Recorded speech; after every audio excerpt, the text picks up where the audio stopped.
안녕하십니까. 반갑습니다. 세월이 변하지 않는 것은 없다고 하죠.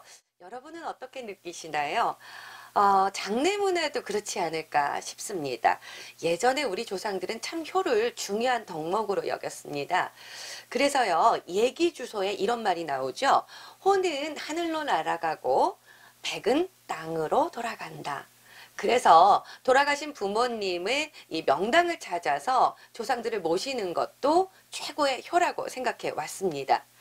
그런데 최근에는요, 이 화장 문화가 80%를 육박하고 있습니다.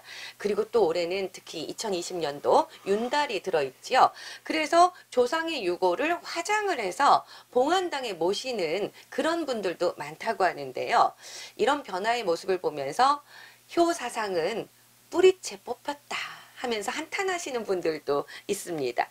글쎄 여러분들은 어떻게 생각하시나요? 한쪽에서는 묘진안이나 비용 절감을 위해서도 21세기에 맞는 장례 문화 아니냐 또 이렇게 얘기를 하고 있습니다.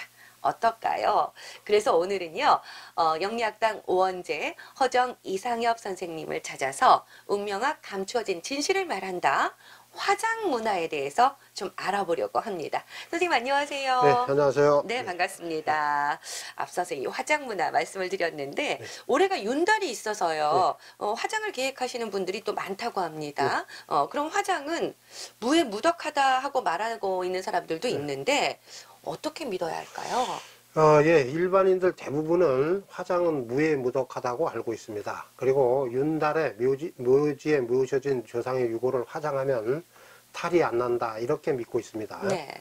그러나 이것은 오해라고 볼 수 있습니다. 화장은 유해무덕한 장례라고 할 수 있습니다. 이런 사실은 사람이 죽은 것을 보고 죽었다고 하지 않고 돌아가셨다라고 하는 이유만 알아도 화장은 해로움은 있고 이로움은 없는 그런 장례의식이라고 할 수 있습니다. 저는 순간 충격이었는데요. 예, 화장은 유해 무덕하다라고 예, 하셨어요. 예, 돌아가셨다는 말이 화장과는 또 무슨 상관이 있는 건지. 예. 예, 맞습니다. 그러니까 사람이 죽으면 대부분 돌아가셨다고 합니다. 그런데 이 돌아가셨다는 말에는 특별한 의미가 있습니다. 하늘에서 왔던 사람의 혼은 하늘로 돌아가고 땅에서 왔던 사람의 백은 땅으로 돌아간다고 해서 죽었다고 하지 않고 돌아가셨다, 이렇게 하는 것입니다. 예. 그렇군요. 돌아가셨다라는 뜻이 그렇게 기쁜 뜻이 있는데, 예. 그런데 왜 화장이 유해 무덕한 장례 문화다 이렇게 표현을 하시나요? 예. 화장을 하면 조상의 혼백이 구천을 떠돌기 때문에 유해무덕한 것입니다. 사람의 혼은 죽음과 동시에 하늘로 떠나서 별 문제가 없습니다. 그러나 사람의 백은 의지했던 뼈를 잃었기 때문에 구천을 떠돌기 때문에 문제가 되는 것입니다. 예. 점점 좀 어려워지는데요. 예. 그 하늘에서 온 혼은 무엇이고, 예. 그러면 땅에서 왔다는 백은 무엇인가? 예. 사람은 이제 하늘로부터 세 가지 혼을 받는다고 하고요. 땅으로부터는 7가지, 700을 받는다고 합니다. 삼혼은 그 사람이 살아있을 때 상상력을 주관하고, 700은 그 사람의 기억력을 주관한다고 합니다. 그래서 상상력이 뛰어난 사람이 있고 또 기억력이 뛰어난 사람이 있다고 하는 것이 옛 성현들이 한결같은 교훈입니다. 그 사람의 정신과 육체가 곧 혼백이다, 이런 얘기입니다. 예. 그렇군요. 그러면 관리가 좀 어렵다 뭐 이러면서 특히 올해 윤달이 있는 올해에 묘지를 열어서 조상의 유고를 화장해서 봉안당에 모시려는 분들 이런 예. 분들 많으시는데 이런 분들은 어떻게 예, 생각하시나요? 그 좀 사람마다 좀 다르게 생각할 수는 있는데요. 저는 조상을 묘를 파헤쳐서 유고를 이제 화장해서 봉안당에 모시는 것은 해로움이 있느냐 없느냐를 따지기에 앞서서 천리와 인륜을 모두 저버린 폐륜으로 볼 수 있다고 이렇게 생각합니다. 이제 이유는 묘지에 잘 모셔져 있는 조상의 유고를 꺼내서 불에 태우는 것은 죄인의 관을 쪼개서 시신을 이제 목을 뱉던 부관참시보다 더 가혹하기 때문에 그렇습니다.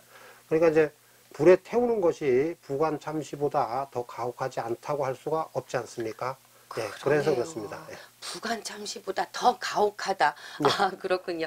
그렇게 볼 수도 있는데, 하지만 또 한쪽에서는 묘지 관리를 제대로 못할 네. 바에야 차라리 화장해서 네. 봉안당에 모시는 게 낫지 않나? 이렇게 말씀하시는 분들도 계세요. 저는 그렇게 생각하지 않습니다. 그게 이제 후손이 효심이 있고 또 부귀를 누린다면은 산 꼭대기에 있는 묘지도 관리가 잘 되고, 후손이 효심이 없고 가난하면은 봉안당에 모셔놓은 유골이 아니라 집 앞에 모셔져 있어도 방치되기 때문에 그렇습니다. 예. 그렇군요. 그러니까 화장은 묘지 관리를 제대로 못하더라도 네. 그 차라리 방치하고 있더라도 화장하는 것보다는 그래도 낫다. 예.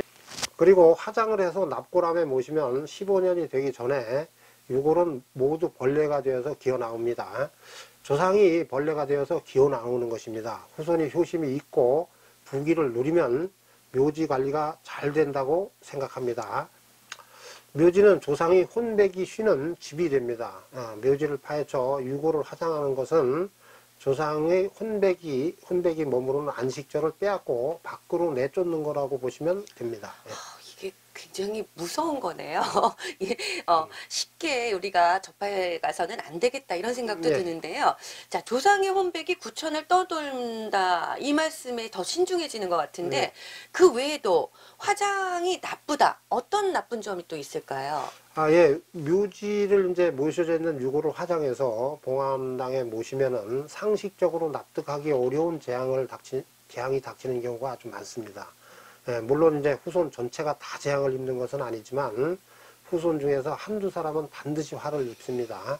이런 사실은 이제 조상의 유골을 화장해서 봉안당에 모신 후손들이 겪은 불행 등을 통해서 이미 확인되고 있습니다. 그런 후손들이 겪은 네. 그 예가 있다고 말씀하셨는데 그 네. 재앙의 유형 네. 어떻게 좀 설명해 주실 수 있을까요?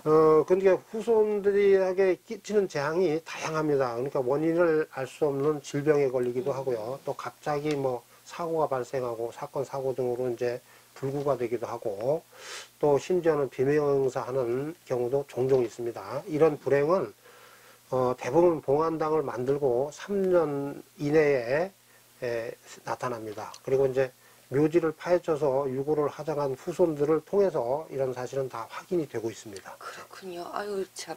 그렇다면 이게 함부로 화장할 건 아닌 것 같은데, 네.